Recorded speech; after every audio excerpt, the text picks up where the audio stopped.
The first 100 people to click the link in the description box below will get a 1-month free trial to Skillshare.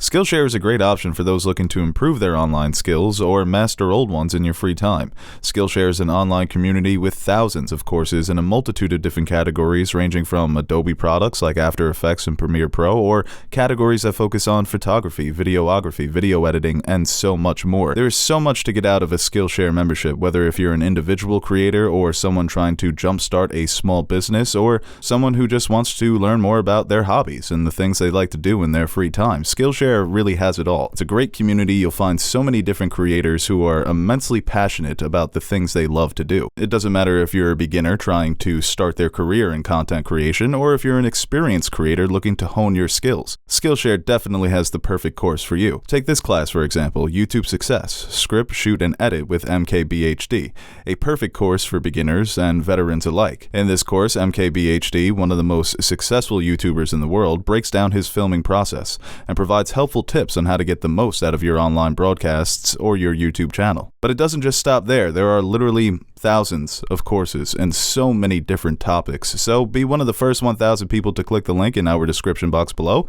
and you'll get a free trial so you can browse through the different courses Skillshare has to offer, and maybe you just might stick around to hone your skills and unleash your creativity. Or the That's bad when you movies. got Wolverine Origins, you got some movies. other bad ones. World War Z, I think, was a casualty of the writer's strike. That wasn't a bad movie. I watched it. That was on Netflix, World War right? Z is horrible. That's with Brad Pitt? Yeah. I liked it. Elena liked it. So she has bad taste? I can tell her that. If you want me to. Elena already doesn't like me because What'd you do? of the issues we've had in the past. Oh yeah, it's a messy situation. She got me that gift. Remember Oh, yeah, when she the gifted wine? me the wine and I Yeah. refused? Yeah. Do you feel bad about that now? Like looking No, I back do. on I it? genuinely feel bad. I'm going to Looking make it back up on to it. Elena. Dude, we went out. What type of alcohol she likes? It was my brother's birthday last Wine. week. You're like, I have no First idea. of all, Ted, I need I need you to like teach me how to bowl because it's getting embarrassing. We went all bowling. I got you. We went bowling for my brother's birthday, and I was the worst in the family. My mom fucking cooked me. But anyway, so after we get back and we do a cake and like we're doing presents, and my mom got my brother a present, and like I think he was like a little drunk because we were just putting back pictures of the alley, and like he doesn't really have a filter. He's like, yeah, it's like oh thanks, and like he looks at me but says it like pretty loudly. He's like, I'll probably re-gift this to you for your birthday. This is being honest. Did your mom get hurt? The refused gift. He's like, no, I'm joking. I'm gonna use it. Now he has to wear it. But the refuse, the gift refuse. I never heard that before. Like, just no, thank you. I don't want I'm a gift. very socially awkward with gifts, so I have no emotion when I get a gift. It's just the same thing. Ah, thank you. Appreciate it. And I put it down. Because you don't want to show your hand if you're disappointed, right? Even if I do like it, I'm still awkward. I just smile. Do you guys? If I really do like it, I'm just going to smile more. I thought maybe Like, you were just trying to, okay. Do you guys No, I'm fake just read the awkward. Keep card? things. If you get a card, Yeah, what? Do I read the card? you skim it or No, you got to read it. yeah. So it's the least you could do. I do the thing. If I get a card, if a gift card in it, I'll immediately like, even though like I care about the gift card way more, I won't even pay attention to it, notice until like I pretend to read the card for a little. Yeah, there's like a. Oh, that's good. It's like, oh, and there's an Amazon card in here. Oh, thank you. You don't have to do that. There's a It's like, I TikTok. knew there was an Amazon card in there. There's a TikTok with a kid opening up a gift envelope and like $400 come out, and he just ignores the $400 and reads the card. Yeah, It's I do it all the That's good time. What's the appropriate amount of time you keep a card before throwing 3 it days. away? Because I feel bad when I throw it away. I throw it out immediately. Do you really?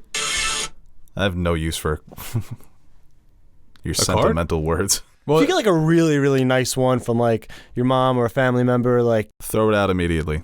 Elena keeps the cards for at least a week. She puts them I'm on not the, like a.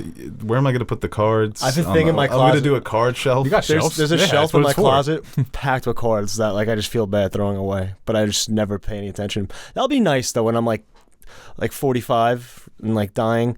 Like just that's another story I gotta say, but I'm not dying, by the way, but I could be. You're dying at 45. I mean, But we've no, I'm got saying time. like when I'm like 65 and I'm like looking back and like, wow, what a life I lived. Look at this card I got from dying my at mom. 45. He's got like 16 well, that's more what he years. said. Yeah, no. Then he's like, "Don't panic. I'm not dying." But you set a 16-year timetable. I wasn't panicking. So No. you're saying 16 years is too long, or it's a good enough amount of time? I'm saying we've got some time here. I'm not going to start losing my shit over Aaron dying in 16 years. Yeah, no, I am. Once we get to like the five-year range, like Aaron, Remember when I had to throw up the other day on the podcast? Of course, yeah. That's been happening like more often. I'm just like this random nauseousness and like Probably Crohn's. You were vaccinated, right? yeah, And boosted? Yeah. So There it is. that's been happening. That's to all I me. need to hear. I've been getting these random nosebleeds. So you are also vaccinated. I know. I've that It's been just getting, about confirming your conspiracies at Yes. this point? Okay. Yeah. Yeah. All right. Like I said, if I go, I go. I already got my seat down.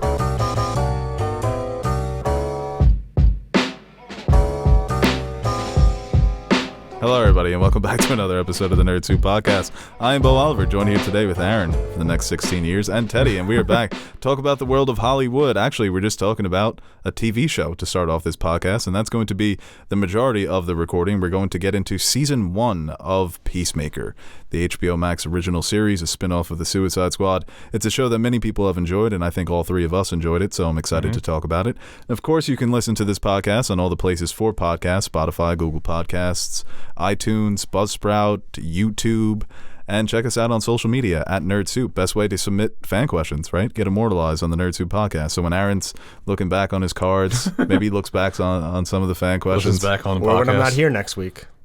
Wow, we sped that up, huh? Yeah, you could be like, wow, I got one of the last questions in before Nash took over. This If he goes, we're just shutting it down, right?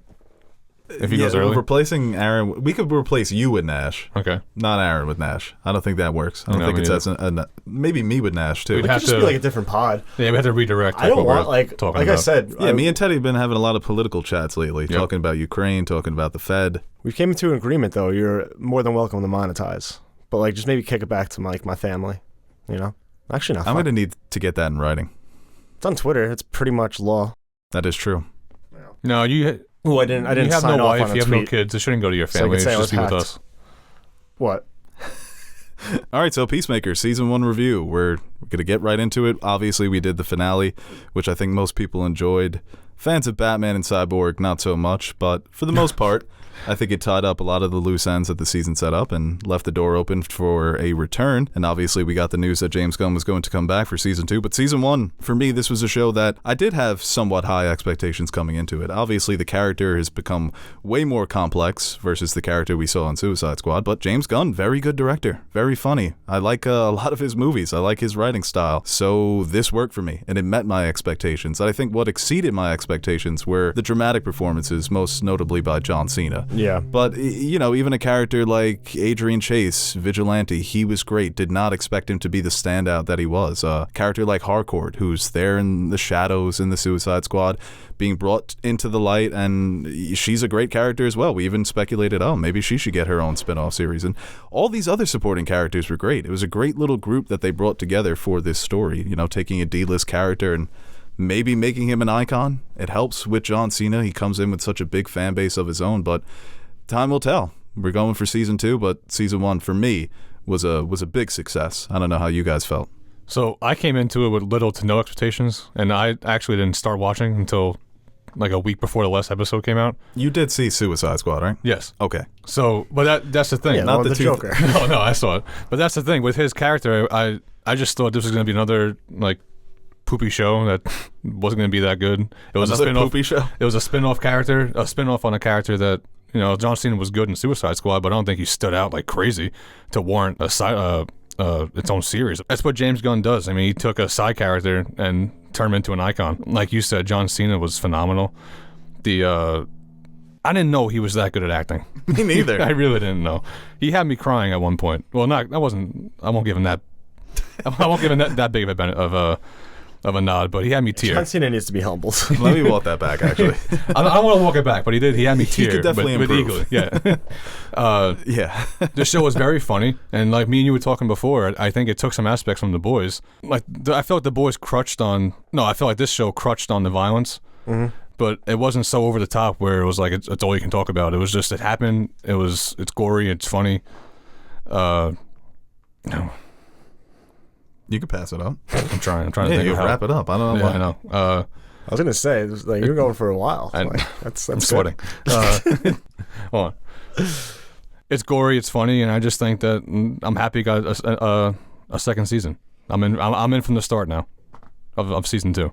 Well, I was now in you're from the start, but I started late. But No, when I started, I was. I'm in for the start for season 2. Like, Yeah. I'm gonna clear the calendar. I didn't clear the calendar for this one. You're gonna make sure that you're right on time. Yeah. 2 weeks I late. think it took me like a couple weeks to actually start it, but once like I got into it, it became like Thursday morning, like I'm watching Peacemaker, and I was anticipating. Oh yeah, it. yeah. So like from that, like I was kind of like it wasn't something I was ready to watch day one, but once I got hooked, I just look forward to it every week. It's probably like one of the most fun I've had watching a television show in a while. Just having a good time, and like I feel like that's what James Gunn does. Like Guardians of the Galaxy is one of my favorite, if not number one on certain days, like MCU movie. That's how much I like that movie, and a lot of it is due to James Gunn.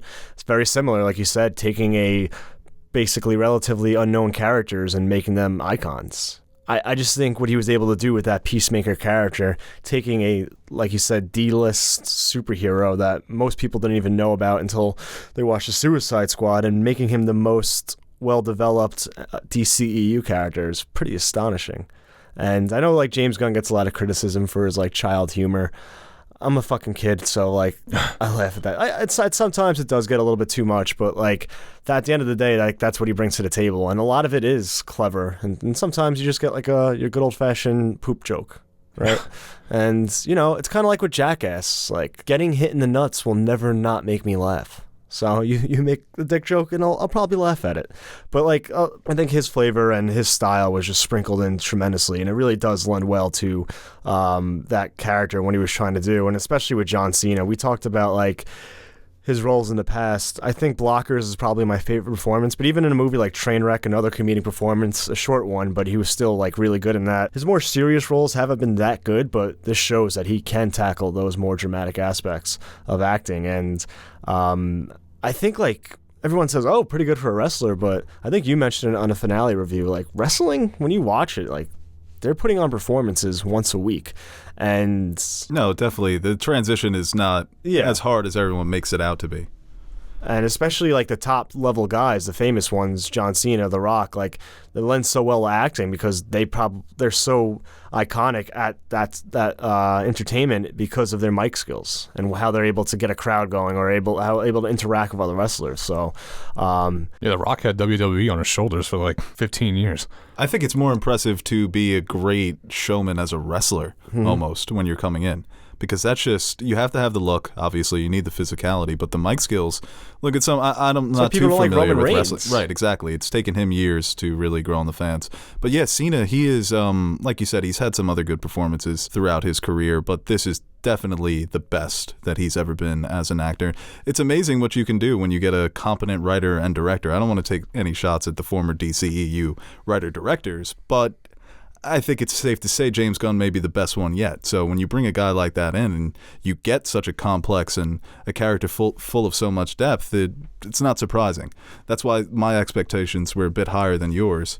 When you talk about, you watched him in the Suicide Squad and you didn't think this is a character who warranted a series, but he takes a character that is a highlight of that movie, but not the best part of that movie, and he turns him into an actual human character with a past, with this tragic figure in his life that's his father. And obviously he was set up as a joke in the Suicide Squad to be funny in his introduction when Idris Elba learns that he's a man he's basically had the same exact life, so it's a punchline. But now he's stretched out that punchline and given us such a fully fleshed out superhero who has lived most of his life as a blunt killer and is now coming to this sort of moral reckoning that this is not what I want to do anymore. I want to leave this behind, but the only way to be free in the present is to go back to what I know how to do so well.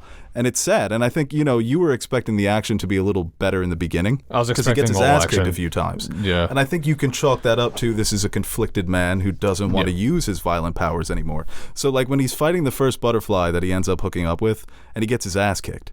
It's, that's not the... It was bothering me so much that he was getting tossed around. Like, when is he going to, I get it. All right, he got caught off guard. He's going to get tossed around a little bit. But when's he going to get up and start beating the shit out of her? He never did. He jumps out the window and runs from her. And I think it takes a few episodes before he shows any killing skills, like why he's considered... why he's even considered to be in the Suicide Squad. I want to see some Deadshot shit, But you saw it when the team has that bonding moment when he's able to see the butterflies in the people's heads through the X-ray vision. Yeah. I thought that was a great action moment for 100%. him. And that's where you get into he can kill aliens, but he's struggling to kill people. But now that I'm looking back on it, that's a nod to James Gunn. You know, he stuck through 4 episodes of not giving us nonstop action to develop John Cena's character. You know, he didn't just get right into what we saw him from Suicide Squad. Well, I think like with a lot of things, which could have been easy to do and get lost in it. I think we rarely look at when we want to defend a poor performance, Hayden Christensen or maybe like a Robert Pattinson in Twilight. You look at poor directing and poor writing. We rarely do that to be like, oh, that was a great performance, you know. But we never credit the director and the writer. And like looking at this cast, like obviously John Cena, but I mean Jennifer Holland, Danielle Brooks had some. She was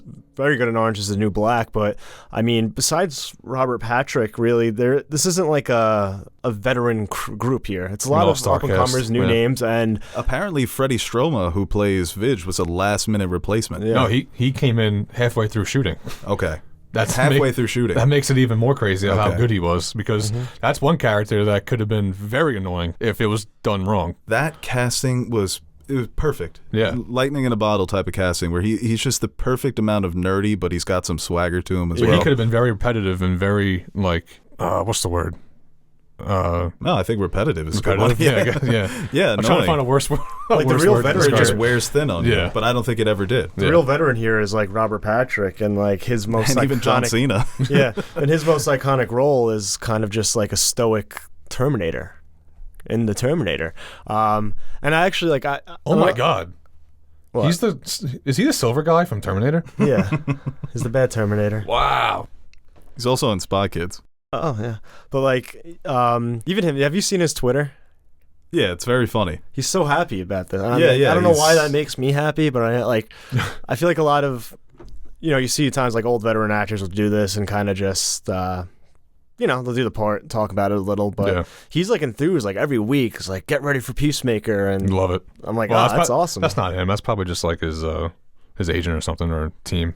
Tweeting it out. No, it does. Like Robert Patrick has a social media team. He could be. He tweets like a boomer, so it's kind of cute. Yeah. But that relationship with Peacemaker and Augie, is that his name in the show? Augie, his dad's name.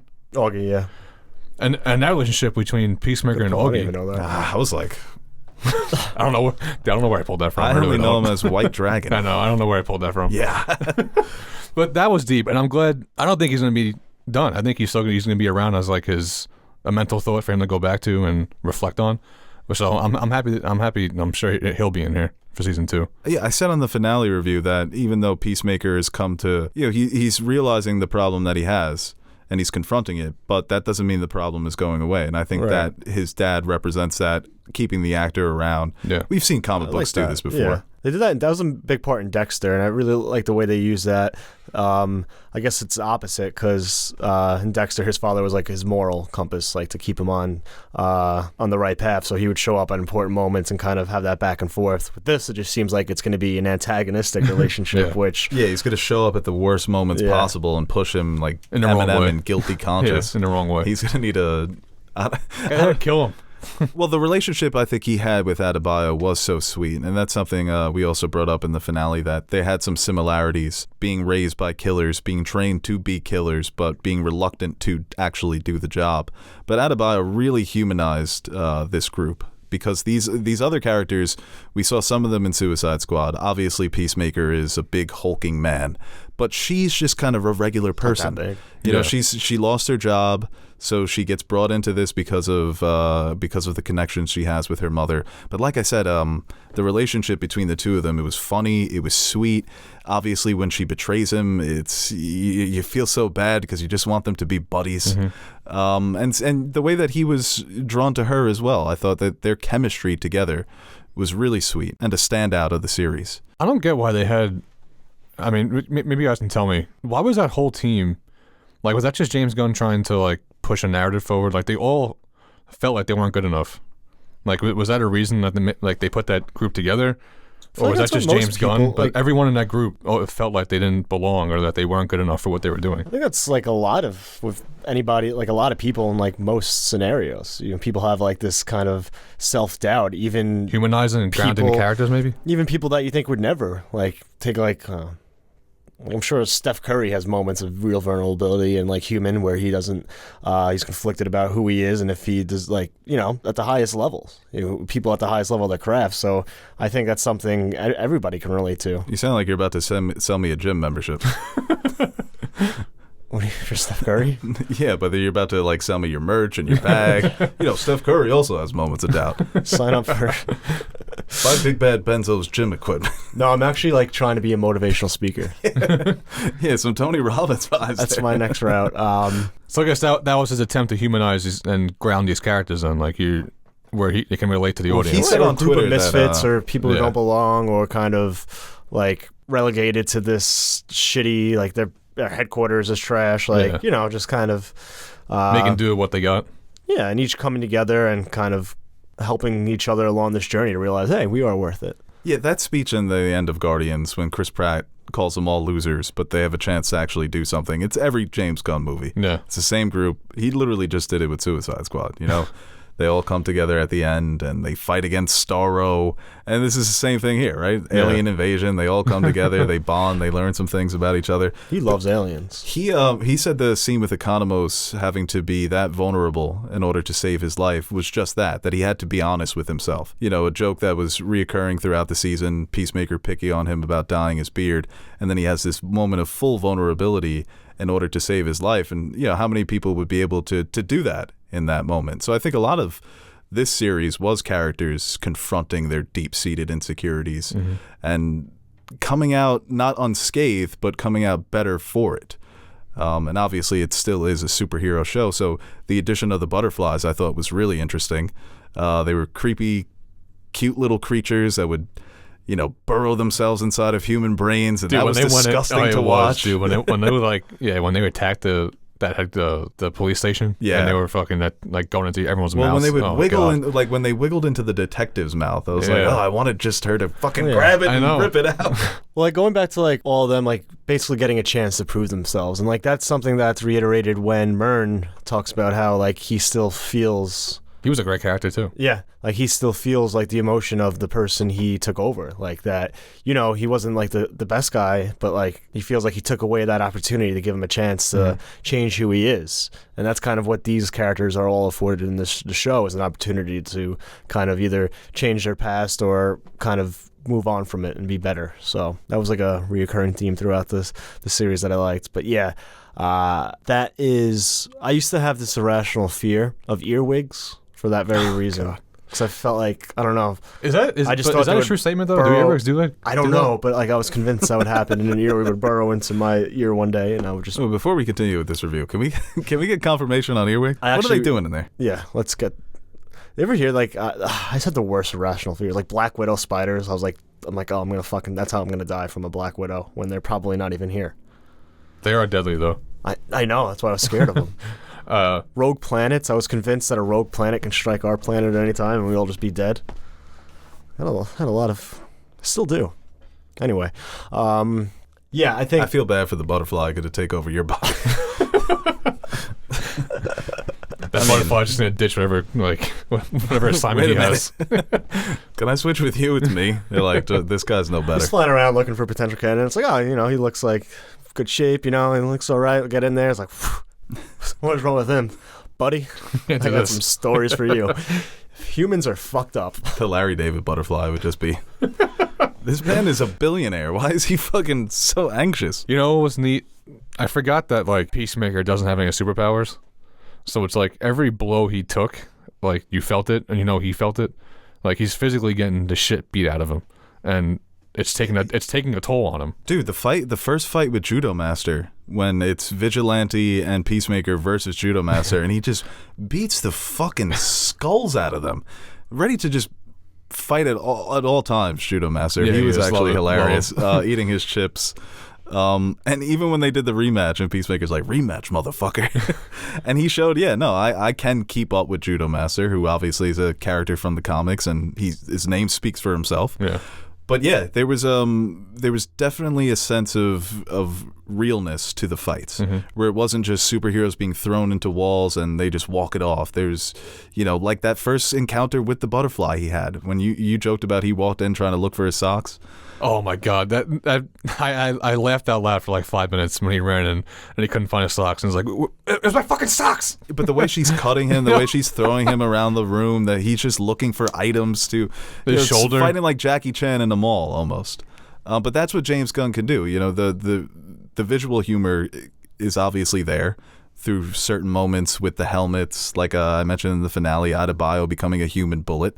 But he can also direct really good action. Yes. So you have a scene with Peacemaker, Hardcourt, and Vigilante walking in to storm in on the butterflies, and they have a field day. Or Vigilante in the prison, which was the best scene of the season to me. Yeah. The fighting scene that was phenomenal. Yeah, and not only a fighting too. scene, but the way that it gets built up, because even up until this point, you're thinking, this guy's totally out of his element. He can't do anything. He's crazy.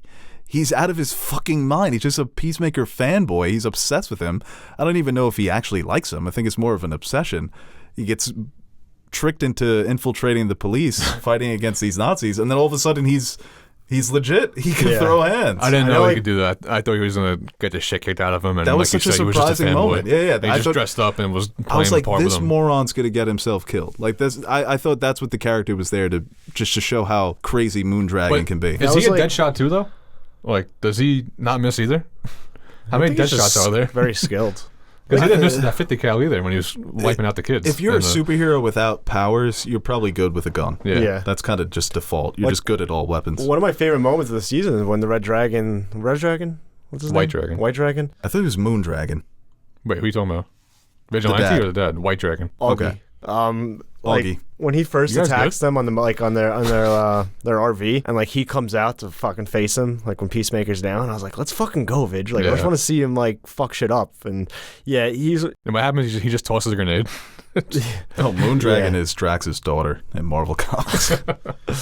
But like, yeah, he was such a great character, and definitely like his dynamic with Peacemaker was just so fucking funny. Every time they were just going off with each other, I was just having a great time watching it.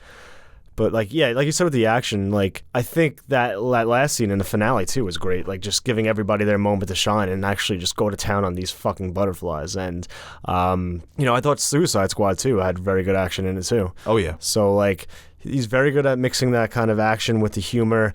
His music, like, yeah, great choices with the soundtrack, bro. Well, the intro is so iconic now. I don't think he's picked a song like for any of his films that I didn't like. And that wasn't bad. He's introduced me to a ton of fucking songs. Like I listen to Rubber Band Man all the time, like the 7-minute version, Taylor's version. But like that song, Do You Want to Taste It? Fucking blast that all the time now. It's just me too. He just knows jams. He's got good taste in music. I need to say this scene because I'm just like laughing in my head about it when he turns Adebayo into a human missile and shoots it into the fucking cow. Dude, bro, I was crying. Well, when she turned herself to the human, when she did the human torpedo the first time, I thought that was so fucking funny, dude. No, but it was just like the camera work when you said human torpedo, like it panned out and she Zoom pushes into Peacemaker. He's like, Adebayo, no! So dramatic. Like she's going to break her spine. But you know what? See, not my only criticism, because it's not a perfect show, obviously, but there are not many perfect shows out there. I thought that at times he did struggle to balance the tone between... Breaking Bad? He did struggle to balance the tone between comedy and drama. I think sometimes the satire went on for so long. Yeah. And you mentioned that it's similar to The Boys. I think The Boys does a better job with their tone where they're satirical, but it never takes you out of it. There are certain jokes that go way past the punchline, and I think they're stretched way too thin. Like a joke I wasn't a fan of that I think it split most fans when he's naming the celebrities. I thought... this is not funny. This felt like a bad Family Guy joke, like a Family Guy joke you'd see now of screaming celebrities. Is that funny? I don't know. And I thought that there were several moments, even Vigilante. Okay, I totally get it. He's insane. But some of his humor was like, this isn't a character. This is just James Gunn. These are things that James Gunn wants to say. And I think that there is a way that you can do satire. You can instill your voice in these characters without making it so obvious. And I thought at times, he's putting himself right there in the middle of it. But like hey, I said, not a major criticism. If Vigilante gives a bad performance, then we're talking about how he could have derailed the show. But him Without being a doubt, so good, no, yeah, without saved it. he's so funny under the mask. That's what I was as gonna well. say. Under the Yeah. mask, he's good. I think I Like with his secret identity. Like, yeah. that's a joke That's that a kept great going. bit, yes. But I think that's actually a funny ass bit. Like when he's trying to change his voice. Yeah. Or he's He's got behind the the bush. mask off. He's behind the bush and like the dumpster.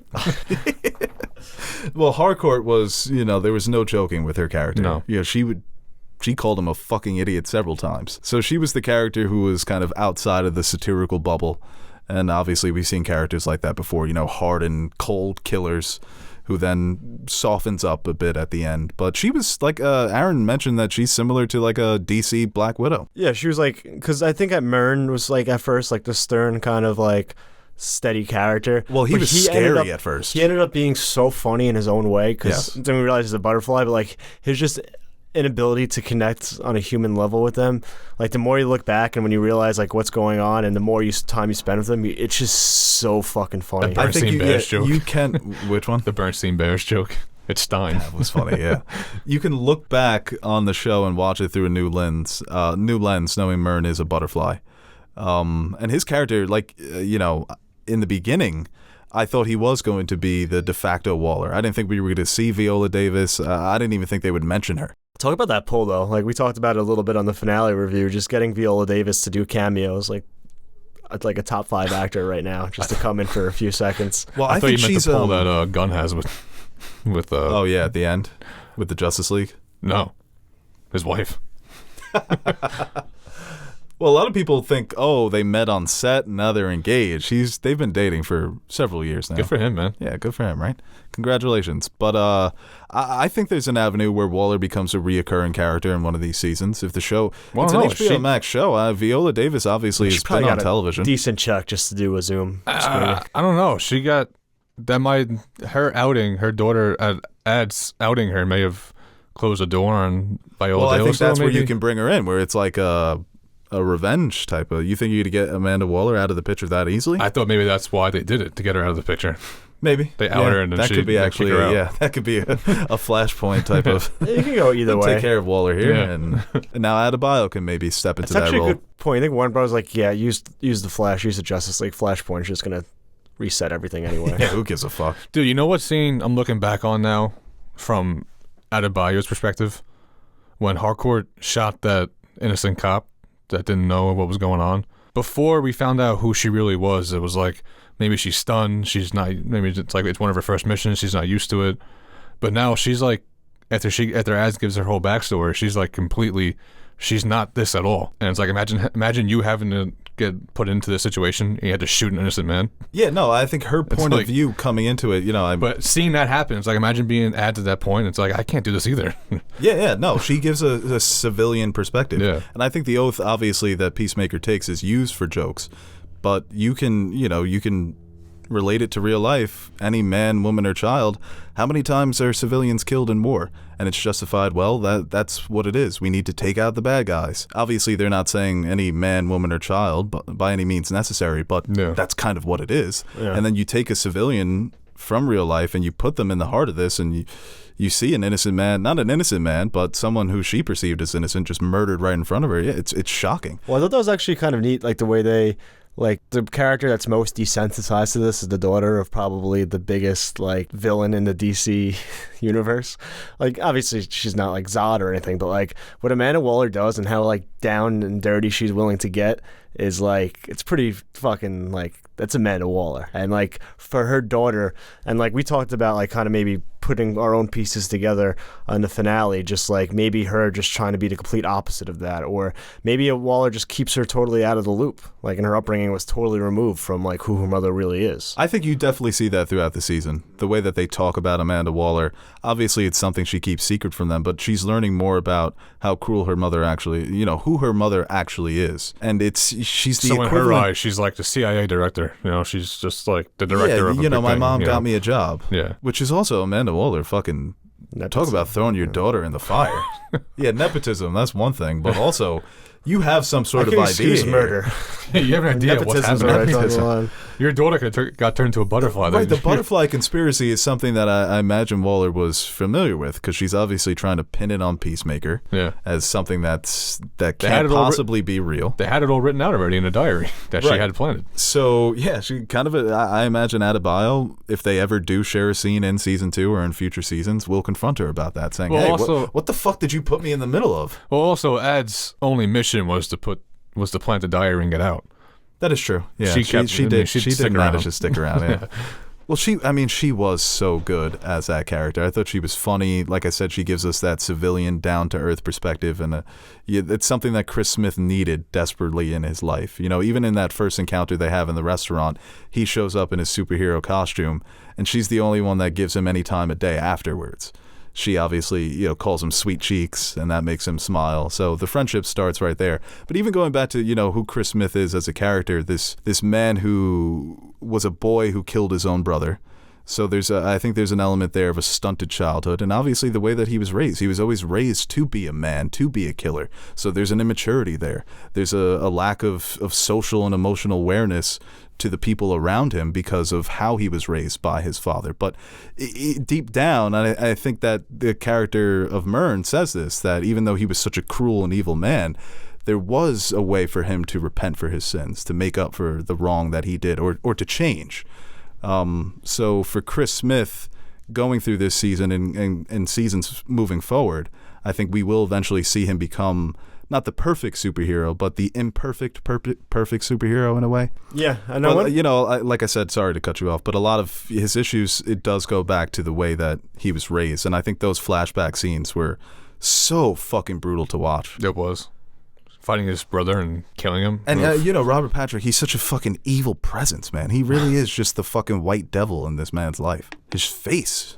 It's an evil looking face. Yeah, that was like kind of the more you got to know about this character, just the more despicable he became. Obviously he just, when we first see him, he just like a father who's just whatever. He doesn't like his son, and there's obviously a strained relationship there. But then you go into going to make your kids fight. Then he's and he's super racist. But now he's a Nazi also. But a super Nazi, then it's this guy just keeps becoming a bigger piece of shit. It was eerie listening to when they first see each other at the table eating breakfast, I think, and Peacemaker's telling the story about the rats, and he's dying laughing about the torture that Deadshot, what's his name? Bloodsport. Where am I getting Deadshot? Who's Deadshot? Deadshot's Will Smith in the first Suicide Squad. They pretty much have the same powers. All right. But yeah, and then he drops that hard F, and I was like, ooh, that was crunchy to listen to. Yeah, I mean, even when Chris Smith walks in, he's listening to some conspiracy Alex Jones equivalent on the television. Yeah, but even that scene, he thinks he's connecting with his father. His father's laughing hysterically. I think he's not laughing because they're connecting. He's laughing because of what you're telling him right now. Right. It's not about you. No, and he once again, the conversation ends with him dismissing him completely. So there's like Aaron said, they set it up as okay, this is a strained relationship, but it ends with Chris killing his father. That goes past a strained relationship. And I wonder if they were hinting at that from the opening credits, because he does his little jig, Robert Patrick, right after Peacemaker shoots the screen. So I wonder if they were hinting that Peacemaker was going to shoot him in the head. Oh, they could have, yeah. It could be a thing. But that was another moment where you don't know if he's going to do it or not. You don't know if he's going to pull that trigger, but talk about a character who fucking deserved it. Yeah. I wasn't conflicted at all. Sometimes it's Gamora and Thanos, it's but he's cool. And he's got a cool gauntlet, but this is just kill that motherfucker. Yeah. And his nasty-ass followers, the way they were living, the way they were talking. It sucks that him killing his father didn't solve anything either in his own mind, because he's still living with his father, in his thoughts. Him killing him didn't help Peacemaker get past the hump he had to get past. I think that there's definitely obstacles that he overcomes. I think it's all not resolved. Obviously we see him he's still going to be a presence in his life. Yeah. And that scene is also sad to watch when Harcourt puts it together that he's just there arguing with no one, that this is a man who is truly fucked up. It wasn't even used for comedic effect. It was funny to watch him have that interaction with his imagined father, but from Harcourt's perspective, it was kind of sad and pathetic. And obviously she grows more sympathetic towards that character as the series moves on because she realizes how fucked up he is. But no, everything is not resolved. No way. And I think we'll see him make more mistakes moving forward, some bad mistakes, because that's not something that you just get over in one season or one movie. You know, I think that's the easy way out, and this sets it up to dive even further into this character's psyche, which is proven to be so enjoyable. I always love the comparisons that he kept making with the Justice League, like, because if you really think about it, him and Batman are kind of in the same mindset. Batman's painted differently because he's like fighting for good, but they're both psychopaths. 100%. Yeah. I think Batman dresses up as a bat and is fighting crime because of his childhood. Peacemaker took a vow because of his childhood. You know, they're kind of the same people, just Batman's painted in a different light. Well, every comic book writer would just love their shot at Batman. Right. So all the Batman jokes is just James Gunn getting his thoughts out there. Maybe he does believe that Batman should be killing people and putting these people down. Yeah. But the arguments he was having with the neighbor were so fucking funny. Oh my god. Neighbor is fucking hilarious. And when he made it too personal, the neighbor was like, "Oh, I was just trying to, have a nice back and forth here." But he was a dick. The neighbor was a total dick. That's another funny aspect. Like, yeah, the intro was so great, but like, they have the neighbor in it. They have the guy at the hospital. Like, just not insignificant characters, but very small characters. Right, from Schitt's Creek, dude, was that guy opening, in the hospital. I'm so glad he was in that. Son, that opening between him and the guy at the hospital was so funny. When Peacemaker's like, "Okay, I'll make sure to kill more white people moving forward." That guy Ray plays the same kind of character in Schitt's Creek. Okay, yeah, he's so good. Fucking yeah, funny. Yeah, his comedic timing is great. Well, even Vigilante, when he's trying to pass himself off as woke to Adebayo, and I think he says most of the people I kill are white. So fucking funny, dude. Also, another random Vigilante joke, dude. When they had the threesome and they were smoking weed and they tried to pass it to him and he refused it, he's like, "I would have shot you guys in the fucking face a year ago for this." Yeah. I started dying. That is fucking funny. Man, some of his lines were just fucking golden, dude. How did we even get to this? I brought up Batman. Batman. No, yeah. I mean, some of those jokes were funny. Batmite was funny. That was a funny reference. Well, see, that's where sometimes the satire lost me because I'm like, Batmite doesn't exist in this world. Even when she made the call to the Justice League, I was like, that's cute, but I don't even believe that the Justice League even exists in this Peacemaker world. And then they fucking show up at the end and... But they would be though. Like, what would make you think that they don't? It's not even. This isn't even me so criticizing the tone of the show. It's just. It just feels different. Like, why put them in there? Like, it why doesn't bring them up? feel like a world where those characters would even exist. And I think maybe that's a credit to the show that it is so low to the ground. This is what people always wanted from. This is essentially the third Suicide Squad we got. This is a Suicide Squad show, just like Civil War's an Avengers movie, but. For them to come in at the end, even Aquaman and Barry having that interaction, to have Aquaman say 2 fucks, like it's clearly like I don't know. It was cool to see them, but it doesn't. I didn't need it. That's why when everyone's like, "Oh, expectations versus reality," like no one expected the Justice League. No, not at all. So be happy with what you got. Well, but for me, I totally didn't need it. Well, it was like it's something where we talk about. You're not mad about it. No, I'm not mad about it. I thought it was funny. We talk about it all the time, like especially with Marvel, like how they're criticized for being cookie cutter. But then, like when you realize it and view it as one whole, it's everything. It helps everything fit together, and it feels like a show. Like how Breaking Bad or Game of Thrones, how Breaking Bad is just consistent throughout, and it's like, yeah, this is the same show that I'm watching, that I started watching from season 1 to season 5. It's the same because that makes sense because it's one whole. And then you look at it Marvel, like, yeah, maybe it is cookie cutter, but it always feels like it's the same. And when you take a completely different approach to something within the universe, like looking at Batman versus Superman versus this, it is vastly different. So when they do come together, it's kind of like, this doesn't really mesh too well. It feels like Fairly Odd Parents and Jimmy Neutron doing a crossover. Yeah. It's fun because I'm a kid. But this doesn't make any sense, and there's no continuity happening here. But I don't want to bring it up. You try something different, then it kind of throws it off. But like you want something different too, and it's like there's a fine line there that I think, I honestly don't give a shit. Like, I just thought that was awesome, and like, yeah, they can exist in the same universe. You know, you can have those darker movies and have something like this, and I'll enjoy it all. It's the feeling I had.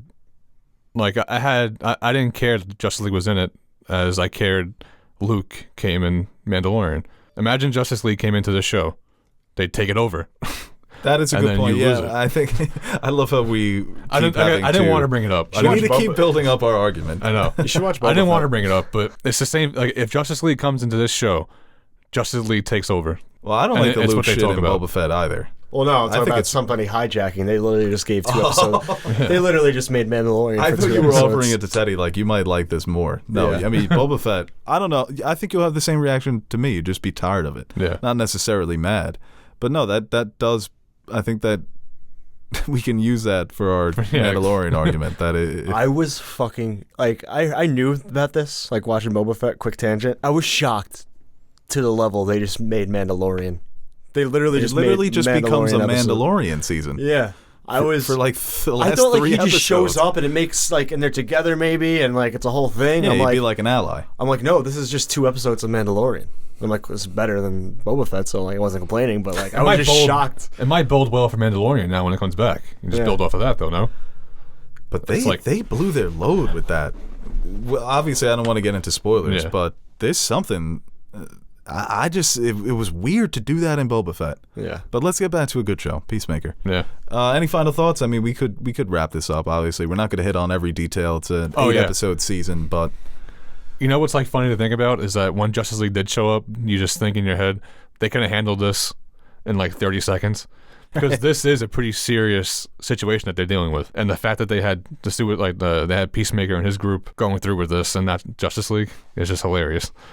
right, for them it was life or death. They all almost fucking die. Obviously, Hardcore gets shot up. Economos' fucking shin gets taken off. Flash could have done this all by himself, probably. No, Flash could have came, and that's when people were like, "Why wasn't Batman there?" Like, this is below Batman's pay grade. Yeah, Batman's. Well, it would have been even later. Wait for Batman, fire up the jet. Like, Yeah, exactly. And apparently they did film Cyborg and Batman, but Warner Brothers cut it out. So, oof. Who knows? But I think this is a show that was a great success. I hope it's. I don't know how popular it's been on HBO Max, but I hope more people are watching this than watch the Suicide Squad. And I hope Cena's fan base is able to bring people the in. highest, most viewership of any HBO Max show. Oh, that's awesome! Wow. Yeah, and they deserved it, man. Like Aaron mentioned, every morning I was waking up anticipating this show. It got me to that extent. Dude, I used to like, especially when Disney started doing it, I wasn't like sure. Like I like the weekly aspect, but like right in the morning, it's like my favorite thing. It really is just waking up, cup of coffee. I think the Sunday night you still need, but like I'm laughing because you never do it. You watch it at like 4:15 as I'm driving to work. I think the Sunday at 9 is the staple and should be like whatever the best show is, like the Succession or Game of Thrones slot. But for everything else, that they're like Thursday morning waking up to a new show is fucking awesome. Wait, we'll talk after. No, let me ask you now. So I can go on HBO in the morning and watch it. It's not just on the app. Like HBO in the morning, it drops on TV. No, HBO Max. Oh, so it's on the app. Yeah. Oh, okay. Yeah, season 2, you should be revving to go. Yeah, like I said in the beginning, I didn't clear the agenda for Peacemaker, but season 2 I am. I'll be on this from the jump. I feel bad for your kid because she's going to be like born then. Yeah, she'll be watching it with me. A little Peacemaker going on. Great parenting, actually. Yeah. Next Hardcore. First word, eat peace, motherfucker. All right, guys, that is our Peacemaker review. I think we should just move on to some fan questions, right? Yeah. And we can wrap this up. Any topics today? No topics, really. I mean, yeah. You see anything? I'll look for some topics. See what they're doing at the Oscars? The 3 hosts? Yes. What? I feel like that show's just a mess. They never know what they want to do. I think somebody made a great point a few weeks ago on Twitter. The Oscars don't have to do anything. All award shows across the board are down. It's not an Oscars problem. Nobody watches award shows anymore. Not nobody, but you still have the most. I mean, every year the Emmys goes down. The Golden Globes goes down. Every award show goes down in viewership. The Oscars still gets the most. So just do what you're going to do. People who want to watch are going to tune in. I don't like... It's not 1993 anymore. I don't dislike Amy Schumer the way like a lot of people do. But like, why? I'm not saying like why make her Her the host, uncle but like, is a U.S. senator. is that like the point for? Is that the point like to have people like hate watch it or like you know the reaction you're gonna get? What do you mean? Amy Schumer's a big star. Not really. When's the last time she's been in anything? Oh, she was in the movie with. When was the last time Wanda Sykes has been in anything? But she's at least like She's funny though. I like Wanda Sykes. yeah, and like Or you think Rebecca Hall's a big draw? Regina Hall. Oh, Rebecca Hall is I do that a lot the actually other with those actor. two. Yeah, Both great talents. I don't know, just an odd choice for me. 'Cause she's Thor: not Love like and Thunder's trending. she was like at a height like 5 years ago. Like Amy Schumer now is like, and all the things like the joke stealing and everything. I'm sure like that's got to be awkward. Like Wanda Sykes, an actual like tried and true stand-up comedian. I'm sure she like doesn't respect Amy Schumer for stealing everybody's jokes. Damn, you're really against Amy Schumer hosting these Oscars, huh? I actually do find her funny, and I do like. Do you? I don't. I do think some of her stuff is funny. I like Trainwreck. I think she's better and more talented than people give her credit for. You bring up Trainwreck a lot. He's brought it up twice on this podcast, and that's the only time he's ever brought it up. No, I heard him. He brings up John Trainwreck Cena all was the in time. it. Yeah, I do. I don't think I've ever heard. I didn't even know that you saw that movie. I never seen it. No, I'm saying Aaron. Oh. But for him, you're like, LeBron's he great brings in it. up Trainwreck all the Yeah, it's always time. LeBron or John Cena talk. He brings up Trainwreck. I forgot LeBron's in that. Yeah, so we're talking about like good performances from LeBron or John Cena. It was usually Trainwreck. Now you have Peacemaker, and LeBron is still Trainwreck. Yeah. I want to see LeBron in Peacemaker season 2.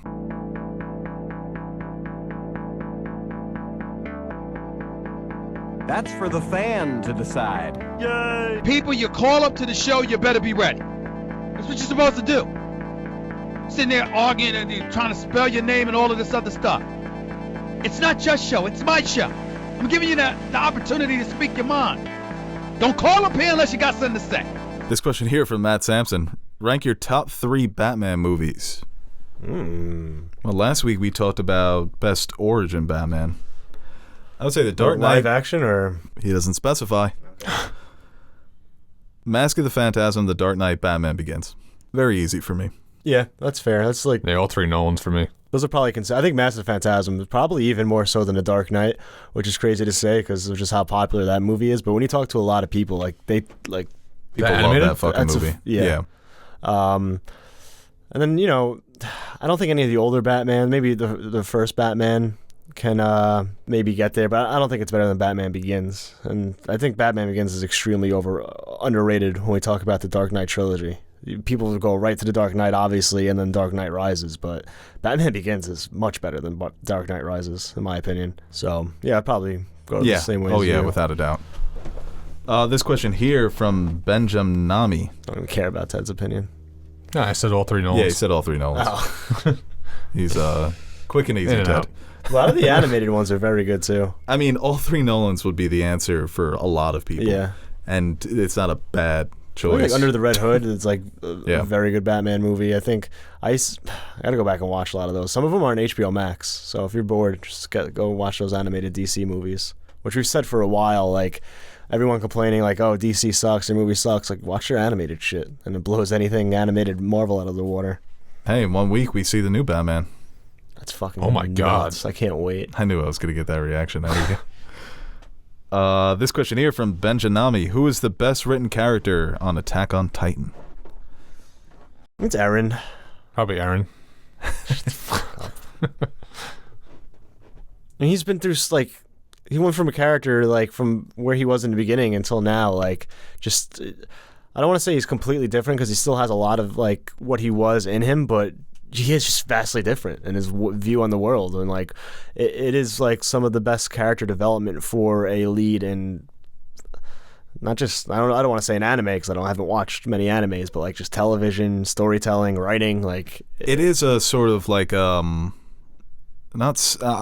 it's similar to Walter White, that type of transformation he goes through, where he starts off, you have this perception of him as sort of an innocent man or an innocent kid, and to see where he gets to, where he is right now, it's like the making of a fascist almost. But I think we even talked about it too. Reiner, like another greatly written, like very good written character.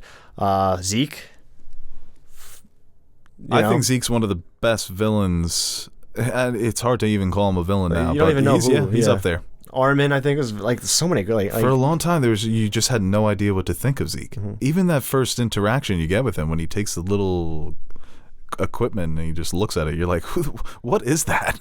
it's so funny too. Like everyone like loves Levi, and rightfully so. He's a great character, but he's kind of been Levi. You know, obviously his view on the world and things have changed as the more information he's gotten, and he has development as well. But like He's a trope though, and and that's becoming one of my favorite tropes is killer who follows orders through and through, just state-sanctioned murder weapon. the development they did in like just flashbacks, like with Grisha, like and just a character we saw like alive for one episode, right? Like, and the way they're able to develop him and his problems, it is just really good. It's some of the like the run they're going on right now is just incredible.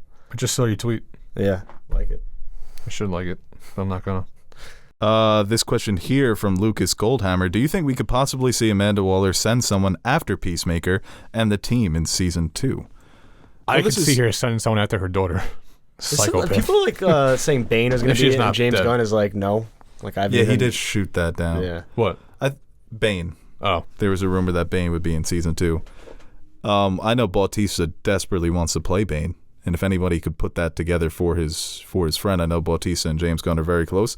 Bautista was originally supposed to play Peacemaker, and I think, thank God we didn't get that. I can't see that, man. He would have been good, and we wouldn't have that. been able to see anything else because John Cena as Peacemaker wouldn't have existed. But Cena was the better choice, without a doubt. Thank God they had scheduling conflicts. Is that why it didn't happen? Yeah. I mean, there are definitely some D-list. He was doing Army of the Dead, the zombie movie. Oh. There's some D-list assassins that James Gunn can pull from the comics and maybe make them, Waller's got a sort of connection. Deathstroke? Please no. Oh, we also have seen a live-action Deathstroke in Arrow. Because last week we said that there hasn't been any live-action Deathstrokes. I said there could have been in like Teen Titans, so I didn't left it open. No, but there was one in Arrow. Of substance.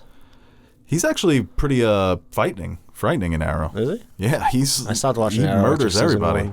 1. No, Arrow sucks, but he was okay. The actor was good too. This question here from the Big E: can Peacemaker take out Russia? Okay. This question here from Daniel Riley: will you guys review the second season of The Witcher? Big fan.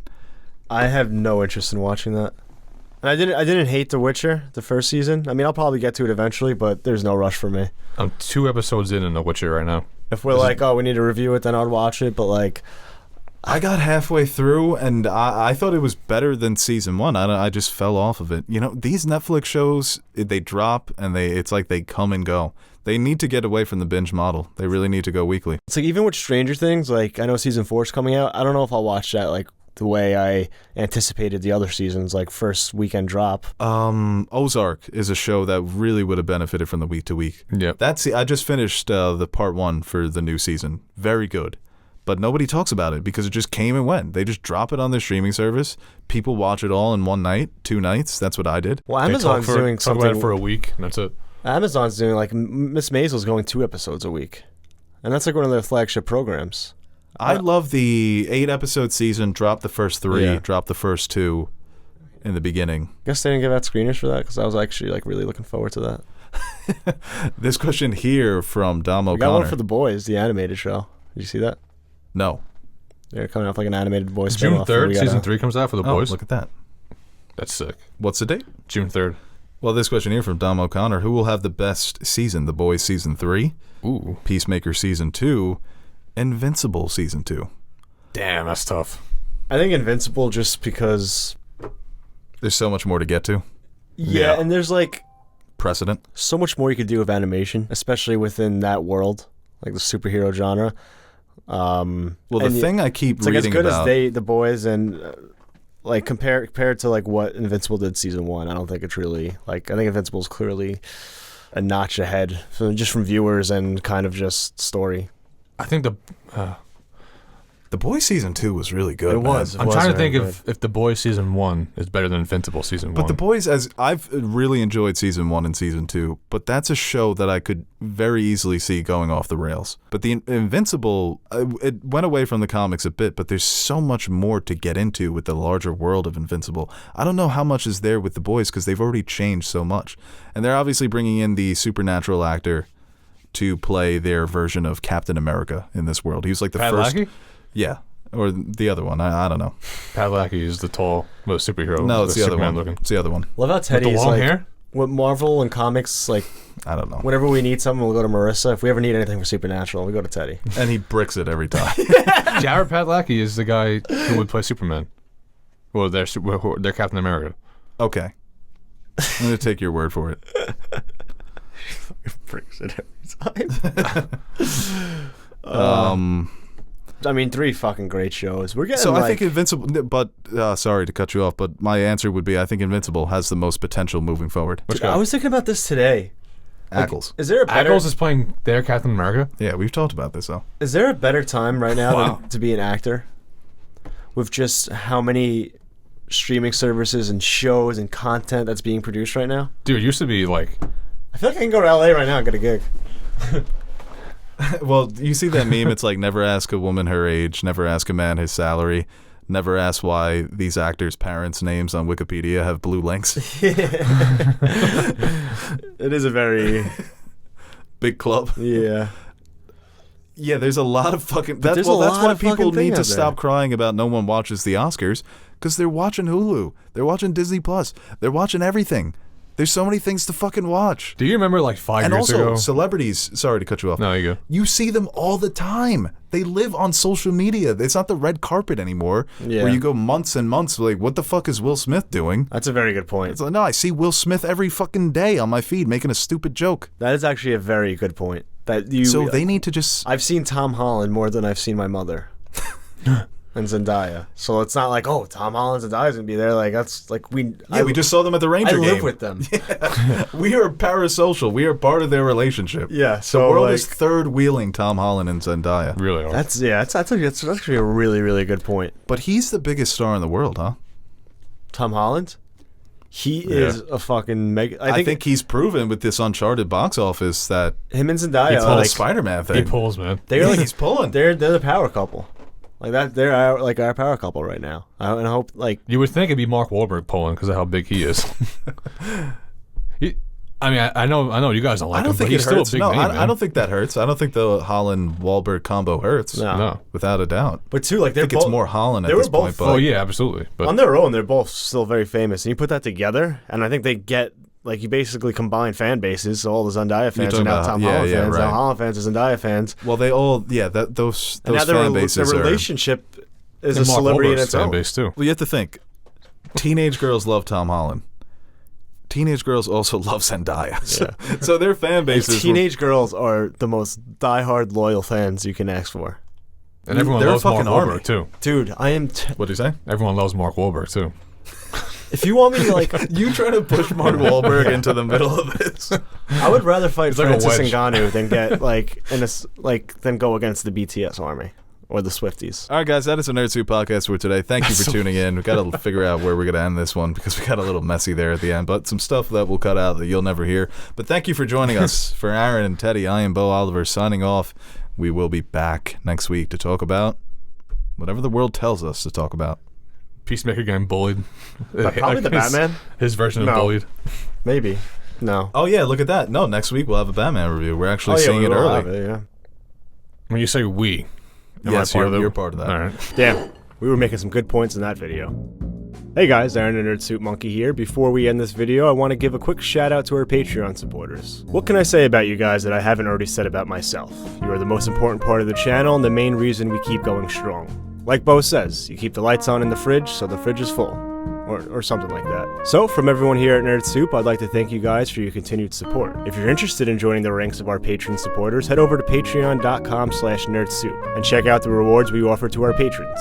We recently dropped some new stickers for you guys to check out, or you could choose a tier that will allow you to select a movie, show, or video game for us to review. We've got a full slate of fan-suggested reviews coming your way, and we're really excited about the chance to review some of those movies and shows. We've also got t-shirts, mugs, behind-the-scenes videos showing how we bring our videos to life. And once again, thank you to all our Patreon pledgers who have been supporting us throughout the years. Without you, we wouldn't be able to convert all your pledges into cryptocurrency, so thank you from my future self for making us rich.